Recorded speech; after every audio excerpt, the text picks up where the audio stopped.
Right, welcome to Bodyweight 6. We have a 9-minute duration workout. This is called Gone in 60 Seconds. It's 6 exercises of 60 seconds duration of work, followed by 30 seconds worth of rest. First exercise coming up was mountain climbers. We've got Catherine here this morning that's going to be performing these exercises. We're going to have a bell indicate the start of your work and then another bell to indicate your rest period. Ready, Catherine? And we're off. 60 seconds worth of work. And as you can see, Catherine is in that T position, the plank position as we call it. You can see she's in a nice, strong position to hold core. She's working from her toes. You can see her heels is forward. You can see our shoulders are above our hands, so they should be right above the wrists, so it's nice and strong, if not slightly ahead. Hips slightly up, so that we're engaging core. And you can see Catherine is slowly and controlled offering in left and right knee alternatively and holding control throughout. 60 seconds, quite a long time, and we're working to half of that period for our rest. 10 seconds coming up, Catherine. So Catherine's going to get a 30 seconds rest. So first exercise, that's the warning, so get ready for your rest. And 30 seconds worth of rest. So it might seem a lot, 30 seconds. As this goes on, and by the time we get to exercise number 4, 5, 6, you're really going to appreciate the 30 seconds. But a general rule for interval training is that whatever your work, you always take half of that time as a recovery. Last 5 seconds, crucifix push-up. And we're off, 60 seconds. So you can see, Catherine went back to that same position that she started those mountain climbers, where she got into a strong T position or that plank position, and all she's doing is dropping nice and low, under control, and we can see that she's going a lot wider than normal with the push-up position. You can see how wide those hands are. With a normal push-up, you would make sure that your wrists stay underneath your elbows and you're nice and controlled, hitting directly onto the chest. This is going to hit the wide part of the chest, and you can see feet are together. You're not staggering those feet apart. Nice and controlled throughout. Last 15 seconds, Catherine. Almost there.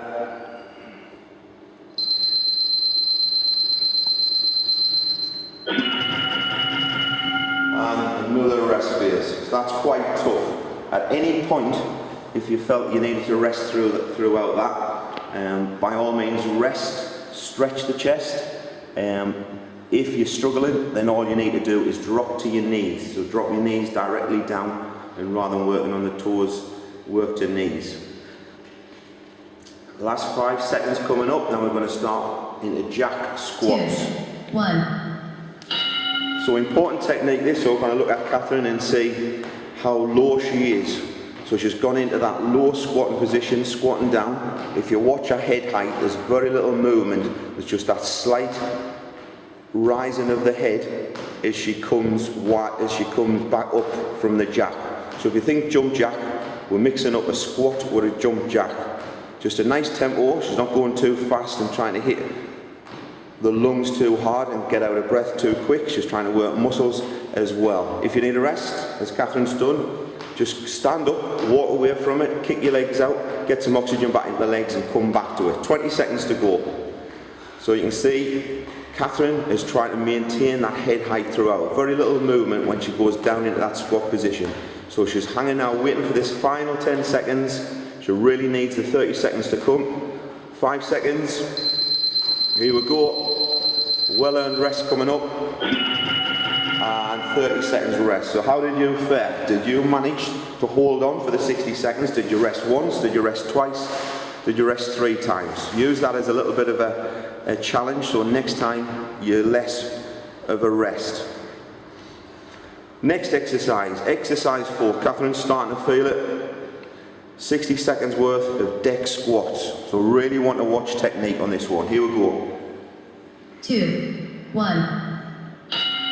And we're off. So, this works legs because you squat, but then we also use abdominals because as you can see, when we roll back, you want lots of momentum as you roll back to the floor, shoulder blades hit the floor, and then you're using abdominals to push forward and then legs. So you've got alternatives here.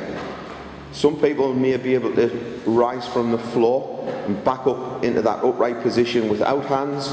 If you need to, watch Catherine uses her left hand. If you need to, use both hands to push yourself up. You may have to slow this down. The more momentum you use, the more you're going to hit your legs, the more you're going to use that momentum.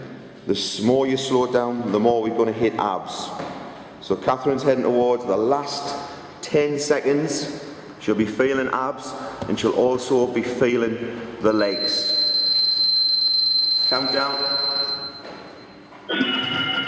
Excellent. 30 seconds worth of rest. I guarantee at the end of that one you will feel legs, you will be out of breath, you use a lot of momentum, a lot of CV. So just make sure that you take advantage of this 30 seconds rest and prepare for zigzags. So it's back to that T position, a strong T, plank position. Counting down now towards the last 5 seconds of rest. 2, 1. And here we go. So we're going to try to watch the feet position. You may have done this exercise in another workout as part of the program. So you can see Catherine goes left, right and left, working her way towards knees to elbows. So watch the feet. So we're coming in, across and across. So you're going to hit 3 times. So if you think a squat thrust coming in once, this breaks it up so that you go to your right, to your left, to your right. So you're creating that zigzag position. It's like a Z shape. If you need a rest, again, make sure that you take a rest. 20 seconds left, Catherine. And then back to it.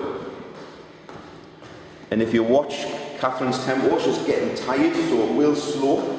Try to maintain the tempo throughout. Countdown's coming, Catherine, so you're almost there. Hang in this last few seconds. And well done. Exercise number 5. Great feeling when you hit the penultimate exercise. You know you've got 1 left. This is still 60 seconds worth of work, and it's an all-out sprint. So you're going to see Catherine's going to be upright, nice and tall. She's not going to try to bend too much forward and flex too much forward from the hips. She's going to keep the shoulder blades slightly together, and then she's going to work on her toes. Last few seconds, Catherine, and then 60 seconds 1. to finish. That's it. So a nice tempo.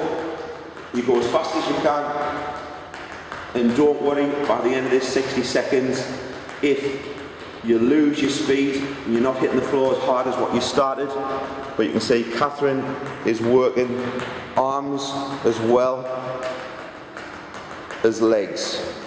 So the knees are not coming up high, that's not a sprint, we're not trying to do high knees, we're just trying to keep the knees down low, trying to keep the hips pretty fixed, you're trying to keep the heel off the floor, and throughout you're just trying to keep that nice tempo for as long as you can. Last 20 seconds. 60 seconds of sprinting might seem easy, but I can guarantee you're feeling this now.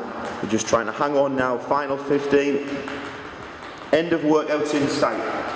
All that hard work, 9 minutes worth of exercise is about to come to an end. Countdown. And well done, Catherine. That is the end of Bodyweight 6. Well done.